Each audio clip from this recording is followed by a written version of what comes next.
Hey guys, it's Cassie. Welcome to my channel if you're new, welcome back if you're a seasoned subscriber. Today I'm going to be going through my luxury sneaker collection, except that I'm ranking them from worst to best, based on a number of factors that we'll get into. Guys, if you are new here, my name is Cassie. I'm a self-diagnosed luxury addict. I put out videos on Mondays, Wednesdays and Fridays, so if you like luxury fashion, then you're probably gonna love it here, so head down there, subscribe, turn on the bell, become a member of our luxury addicted family. When are we going to rehab? Never. Guys, are you ready? Let's go. And we are going to start off with number 15, the worst pair of luxury sneakers I own. These are the Christian Louboutin Rollerboat. Clearly loved these at the time, you know, red bottom flex and all of that. Here is, and I loved the colour is very me. It's kind of like I don't really know how to describe this material, and then you have the spikes all around, right? Here we go. Firstly, bleeding ankles. Yes, I would prefer not to have to get injured every time I just want to flex. Just realised I didn't actually tell you why the bleeding ankles happened. Basically, the spikes, every so often when I would walk, would kind of nip on my ankles, hence the bleeding ankles. I would absolutely not recommend these, mainly due to the bleeding ankles. And yeah, they're just like... In 14th place, we have a Versace pair, and these are, I believe these were called the Palazzo High tops. I mean, as you can see, they are truly something. You know, we've got this kind of metallic crinkled leather here. We have the huge metal Medusa heads on the tongue. It was slip on and go, you know. If I don't have to do any laces, it's even better. White tread kind of thing. I really never got the opportunity to wear these very much because let me tell you, these Medusa heads are so heavy. They just fall forward and they just bounce up and down as you walk. Like titties jiggling. And that is not the vibe, you know? So I feel like the execution of these shoes just was not there. Position 12 and 13 is actually the same style of shoe, but I love it so much that I got it in two different like variations. So I'm going to go with number 13 being these kind of slip-on pair of, again, Versace skater shoes again. This isn't really a style that I gravitate to anymore. I'm keeping them because trends are cyclical and I might get back into these, and I do still think that they are absolutely gorgeous. Really quite uncomfortable as well for some reason. The back, the leather just doesn't soften.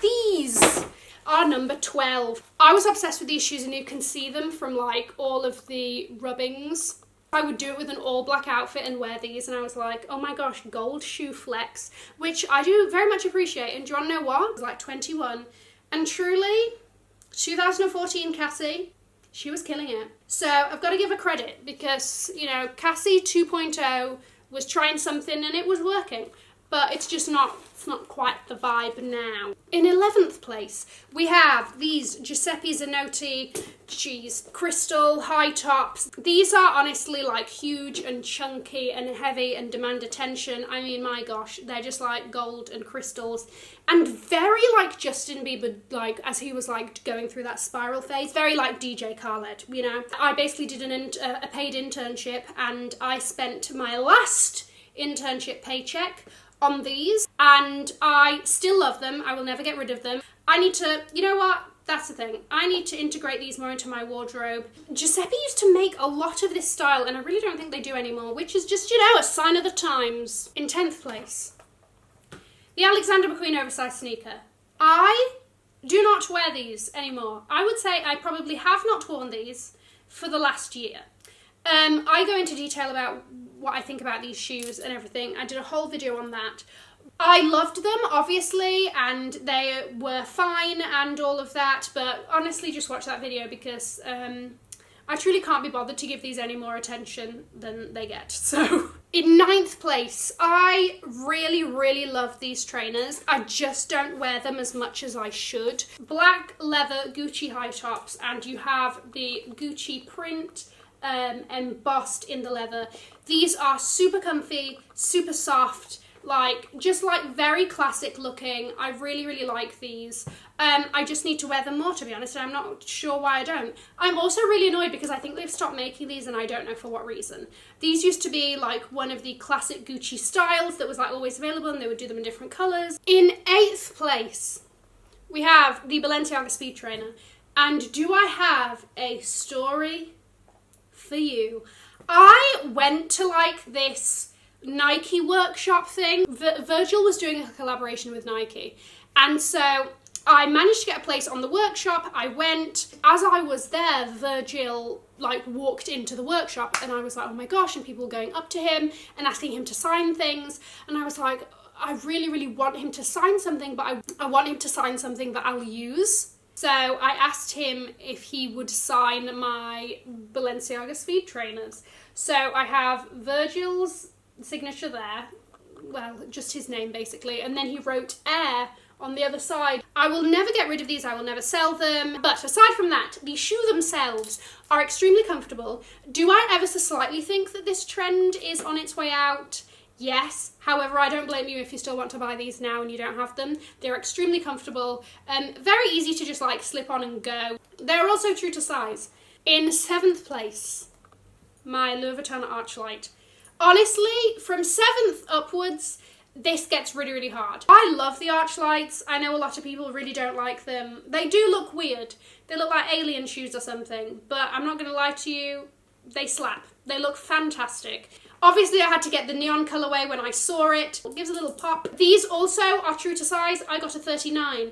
Would I say I find these comfortable? Yes. Would I want to spend the entire day in these? Probably not. But also that's because they make you walk weird, because there's so much happening at the back here. It feels weird to walk in. I don't think you look weird walking in them, but it feels weird to walk in. I just find these very cool, very different, very interesting. The newest addition to the Cassie luxury sneaker family are the Louis Vuitton Boombox Trainer Boot. I have put these in 6th place because I haven't worn them yet. So this is purely based on aesthetics, based on how classic they are and the longevity of the style. This is such a classic high top sneaker style that it is not going to go out of style, you know. Also, but these do come up big in case you're looking at buying them. I had to get these in a 38.5, so keep that in mind. But aside from that, they are just like glorious. I will link my unboxing of these above just so that you can get a little bit more details on them. In 5th place, my Chanel trainers with the blue detailing. They say Chanel at the back. I think they've now actually changed these so it says Chanel in the new season ones. Don't know why they did that, but go off, sis.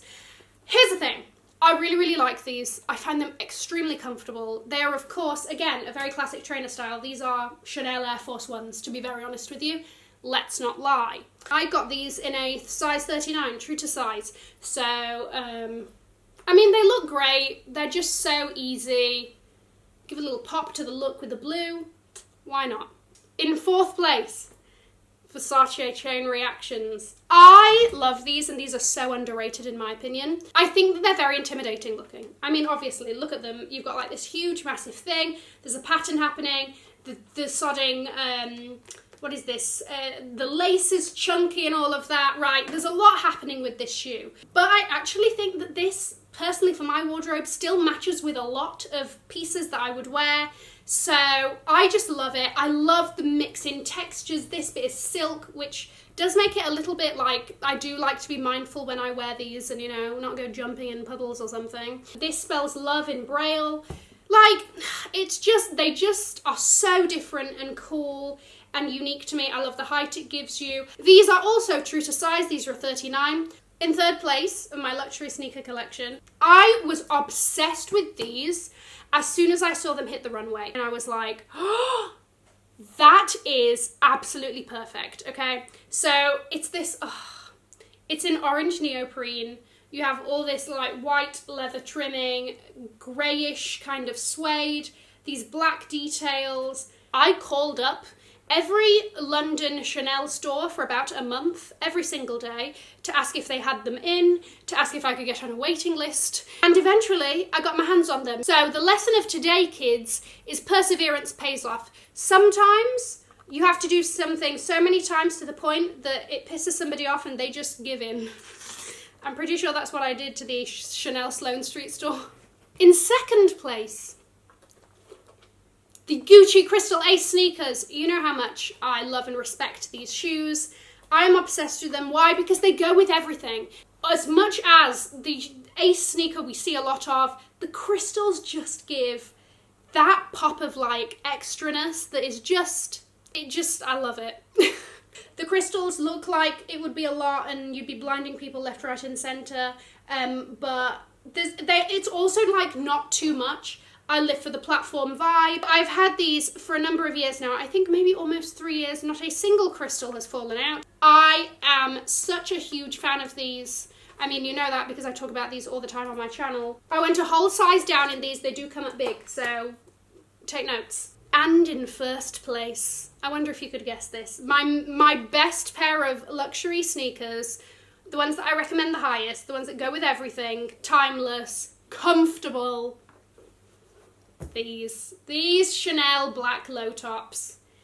Wow. I'm also happy to report that in the recent season that just came out, they are still doing these, and they're also doing them with like clear instead of white. It's like a clear whatever this is. I love these and I cannot recommend them highly enough. Comfortable, like light as air, like they go with everything. Timeless classic. You had a little something something Chanel there. It says Chanel on the back in black. They just are perfect. Guys, let me know what you thought of my sneaker collection. Let me know if you were surprised by anything. I'm going to link to another video here in case you haven't already seen it. Have an amazing morning, afternoon or evening wherever you are, and I will see you in my next video. Mwah! Bye guys.